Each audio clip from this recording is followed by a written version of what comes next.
የአማራ ብሔራዊ ንቅናቄ አብን ኤርትራ ሀገር ሆና የተመሰረተችበት ሂደት ቅቡልነት ላይ ጥያቄ አለኝ አለ።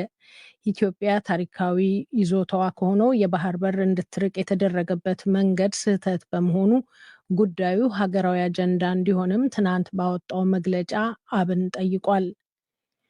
የቱኒዚያ የባህር ጠረፍ ጠባቂዎች ስደተኞችን አሳፍራ ወደ አውሮፓ ስትጓዝ የመስመጥ አደጋ ከደረሰባት ጀልባ 29ኙን አተረፉ። ጠባቂዎቹ በዛሬው ዕለት የ8 አፍሪካውያን ስደተኞችን አስከሬን ማግኘታቸውን ገልጸዋል። ሀገራት በከፍተኛ ፍጥነት የጦር ኃይላቸውን እያስታጠቁ መሆኑን አንድ የጥናት ተቋም አስታወቀ።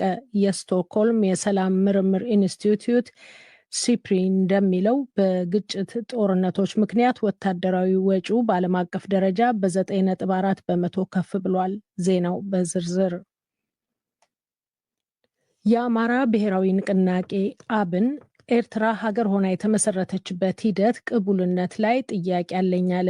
ኢትዮጵያ ታሪካዊ ይዞታዋ ከሆነው የባህር በር እንድትርቅ የተደረገበት መንገድ ስህተት በመሆኑ ጉዳዩ ሀገራዊ አጀንዳ እንዲሆንም ትናንት አብን ባወጣው መግለጫ ጠይቋል። ፓርቲው ክልላዊና ቀጠናዊ ጉዳዮችን ባካተተበት ረዘም ያለ መግለጫው ሻዕቢያ በሽግግሩ መንግስት ወቅት የመገንጠል ዓላማውን የኢትዮጵያ ሕዝብ ባልተሳተፈበት በቀላሉ ተግባራዊ አድርጓል ነው ያለው። የአብን የፖለቲካ ዘርፍ ኃላፊ ረዳት ፕሮፌሰር ዳምጠው ተሰማ ለዶይቼ ቬለ እንደተናገሩት ፓርቲያቸው ወደብን በተመለከተ የኢትዮጵያን ጥቅም ለማስጠበቅ ሰላማዊ አማራጭ አቅርቧል። የኢትዮጵያን ብሔራዊ ጥቅም የሚያሰጡ ቀይ ባህርንና ወደዛ ወይ ደግሞ የአሰብን ጉዳይ በተመለከተ ከአማራ ህዝብ ጥቅም አንጻር ብቻ ሳይሆን ከቀጠናውም ከኢትዮጵያ ህዝብ የሚታይ ስለሆነ እነሱን የኢትዮጵያ ብሔራዊ ጥቅም ሊገቱ የሚችሉ አቋሞችን ለመሞገድ ያስፈልጋል። እንዲሁም ዲፕሎማቲካሊ የኢትዮጵያን ብሔራዊ ጥቅም ማስጠበቅ የሚቻልበትን ሰላማዊ አማራጭ አብን አቅርበዋል ማለት ነው።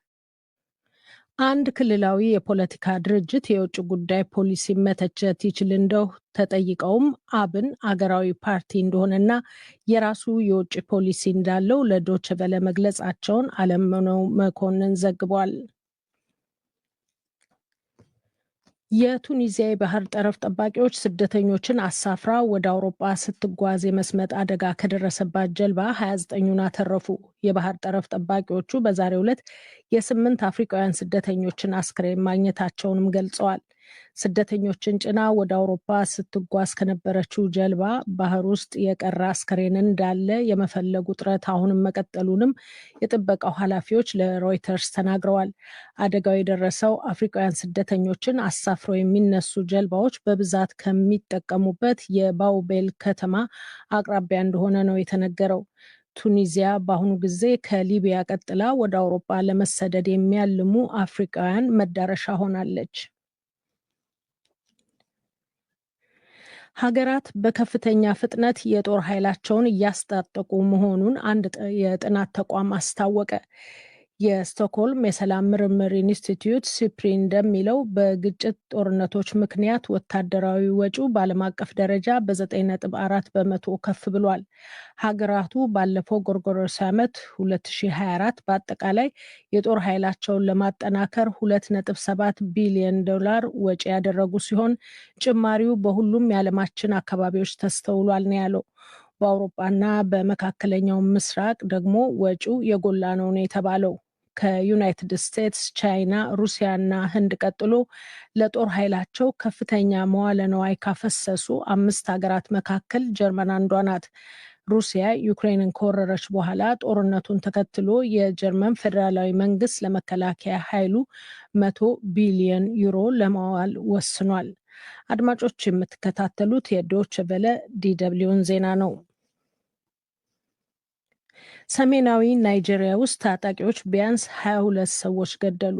ባሳለፍነው ሳምንት መጨረሻ በተፈጸሙ 2 ጥቃቶች በርካቶችን መጎዳታቸውን ነዋሪዎችና ፖሊስ አስታውቀዋል። በተለይ በቦርኖ ግዛት ቅዳሜ ዕለት ታጣቂዎቹ ባደረሱት የደፈጣ ጥቃት 10 ሲቪሎችና 2 የጸጥታ ኃይሎች መገደላቸውን፣ ሌሎች 2 ሰዎች ደግሞ መጎዳታቸውን የቦርኖ ግዛት አሚር መሐመድ ሼሁ ቲምታ ለሮይተርስ ገልጸዋል።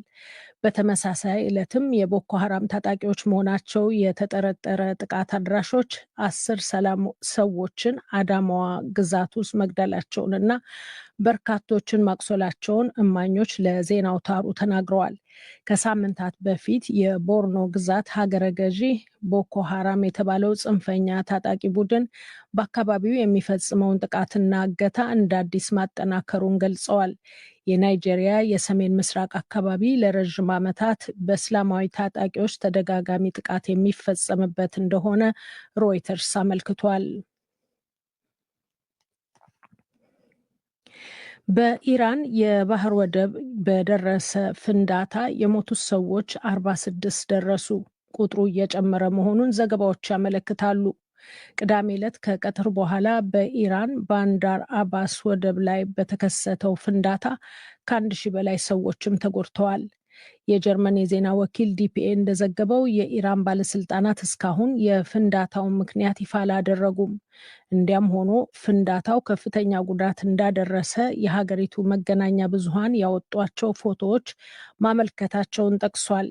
የኢራን ከፍተኛ የሃይማኖት መሪ አያቶላ አሊ ካሚኒ ለፍንዳታው መንስኤ የሆነው ንዝህላልነት እንዲጣራ ምርመራ እንዲካሄድ ጠይቀዋል። ፕሬዚደንት መሱድ ፐሺክን በበኩላቸው 2 ሚኒስትሮች የተካተቱበት ልዩ መርማሪ ቡድን ወደ ስፍራው ልከዋል። ፍንዳታ የተከሰተበት የኢራን የባህር ወደብ ለነዳጅ ንግድ ዋነኛ የመርከቦች መናኸሪያ ሲሆን 85 በመቶ የሚሆነው የሀገሪቱ የዕቃ መጓጓዣዎች የሚንቀሳቀሱበት አካባቢ መሆኑ ተገልጿል። እስራኤል ወደ ጋዛ የሚገባ እርዳታን በማደናቀፍ በፍልስጤም የቀረበባትን ክስ ለማየት በዛሬው ዕለት በዘሄግ ኔዘርላንድስ በተሰየመው ችሎት አለመገኘቷ ተገለጸ። በኔዘርላንድስ የፍልስጤም አምባሳደር አማር ሂጃዚ ለዓለም አቀፉ የፍትህ ፍርድ ቤት እስራኤል ሕዝባችንን ልታወድም አስባለች፣ የፍልስጤምን ሕዝብ ማጥፋት ትፈልጋለች ሲሉ አቤቱታ አቅርበዋል። አምባሳደሩ እስራኤል ሰብአዊ እርዳታን እንደ ጦር መሳሪያ እየተጠቀመች ነው ያሉ ሲሆን ይህም የጦር ወንጀል ነው በማለት ክሳቸውን አሰምተዋል። የተባበሩት መንግስታት ድርጅት ለጋዛ ነዋሪዎች ሰብአዊ እርዳታ እንዲቀርብ አሁንም እየጠየቀ ነው። የመንግስታቱ ድርጅት እንደሚለው ላለፉት 60 ቀናት ገደማ ወደ አካባቢው እርዳታ እንዳይገባ እስራኤል ሙሉ ለሙሉ ዘግታለች። ይህ ዶች